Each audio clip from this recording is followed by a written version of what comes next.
Magandang umaga mga kabay. So meron po akong estimate dito 39220 liter A. Ayan, ang model po niya mga kabay ay DCD7781 cordless. Brushless na po yan mga kabay. With hammer na rin to. Ayan, bali ang nakalagay dito mga kabay, chuck drill replacement. Ayan, ano to, walang parts in abroad.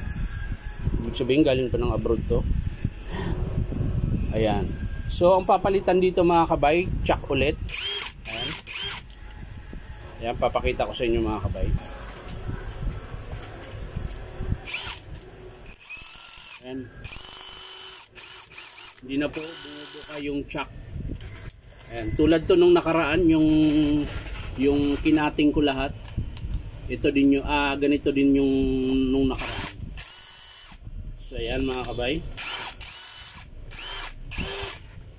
So ayan mga kabay, pag di ko po ito napabuka, hindi ko na po siya kayang paluin.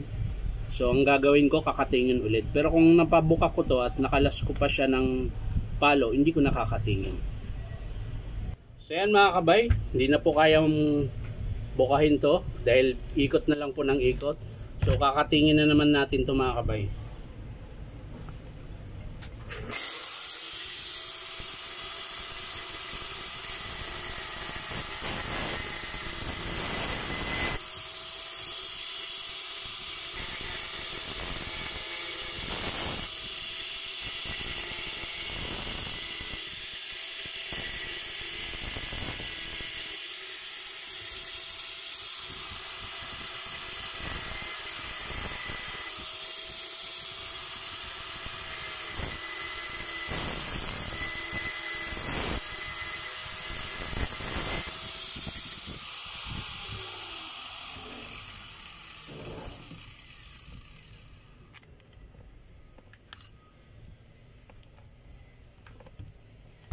Yan.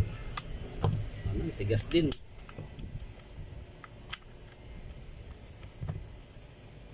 Ang tigas.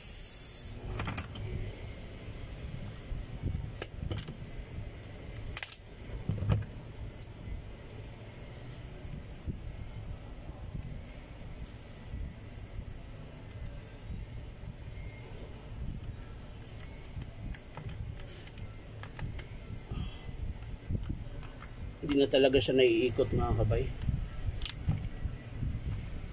So mangyayari nito mga kabay, isa-isahin na naman natin ito. Ito, kakatingin natin yung bakal mga kabay.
So yan mga kabay, nakating na natin. So pwede na nating ilabas isa-isa yung ngipin.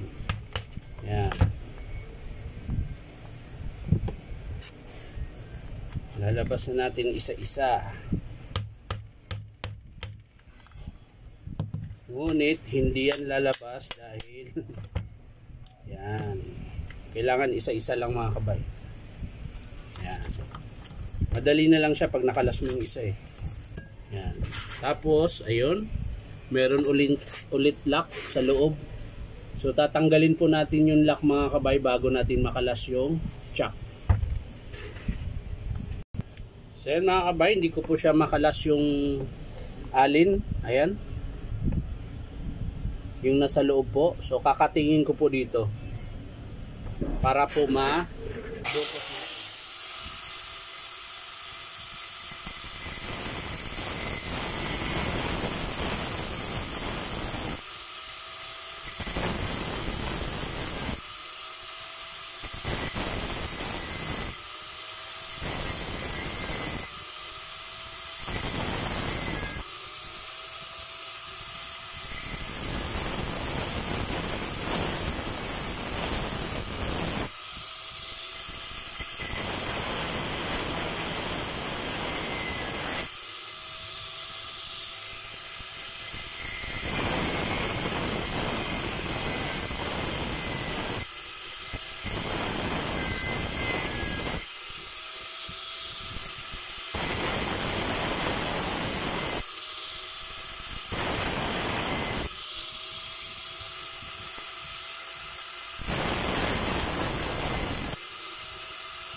So ayan na mga kabay.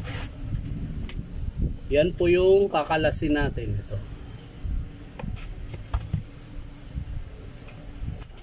So ayan mga kabay. Inukaan ko na lang po siya. Ayan.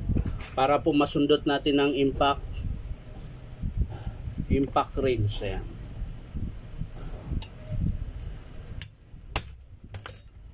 Yan o. Yan. Yung paluwag niya mga kabay is pahigpit. Yan. So ngayon, ito na naman ang problema natin. So susubukan natin paluin yan mga kabay. Kapag di siya makalas ng 2 o 3 palo mga kabay, matik na yun mga kabay, kakatingin natin ulit yan.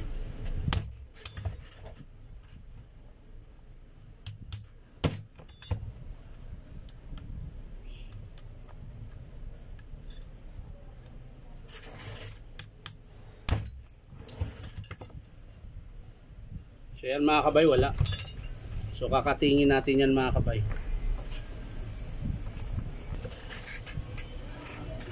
So yan mga kabay. Ayan. Nahati ko na po siya.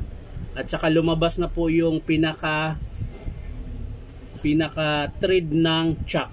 Hindi yan thread ng shafting mga kabay. Papakita ko sa inyo. Ayan. So madali ng kalasin yan mga kabay. Isang paluan na lang yan. Ganito mga kabay. Kailangan natin ng pangkalso. Ayan.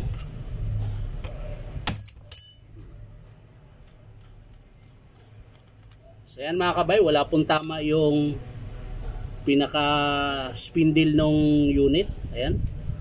Wala pong tama yan mga kabay. Ayan, malinis. So yung sinasabi ko sa inyo, lumabas yung thread po mismo ng chuck. Ayan. Ayan. Yun po yung kinating ko para malambot yung pagkalas. Ayan. Ganyan lang po mga kabay. So ingatan lang po talaga mga kabay na hindi tamaan yung pinaka spindle nung unit. Ayan. Para hindi siya magka-problema. So yun lang mga kabay. Kakabitan ko po siya ng bagong chuck. Kukunin ko lang po sa baba. So ito na mga kabay. Ito na po yung bagong chuck. Ayan. Kakabit na po natin. Check lang natin kung hindi lumuwag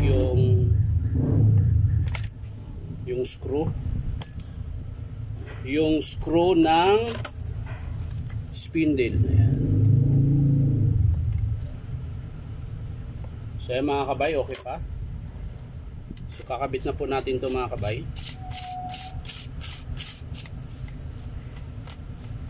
Ayan. So tulad ng dati mga kabay, lalagyan nyo lang po ng alin. Ayan. Kahit naman anong size na alin mga kabay. Tapos papaluin nyo lang po papunta doon para po siya humipit. Yan. Bago nyo po ilagay yung lock. Yan yung lock na screw. Yan. So ang pahigpit nito mga kabay is paluwag. Yan.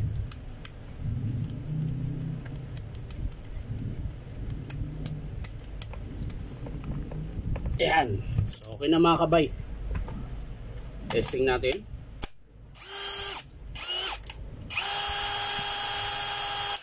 So yan, lumalabas na po yung ngipin niya. Siyempre, bago. Hammer.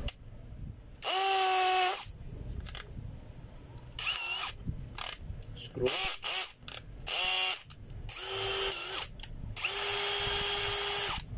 So yan lang mga kabay. Natapos na naman ang ating repair sa chuck. Yan. Kung paano baklasin. Ayan mga kabay. Gutay-gutay yung lumang chuck. Ayoko kasing pukpukin ng pukpukin mga kabay kasi baka masira po yung drum set. Sayang. So yan lang po mga kabay. Maraming salamat sa panonood at palike and share na rin po. At syempre subscribe nyo po yung YouTube account ko na Inom Tabay. So maraming salamat mga kabay. Bye bye.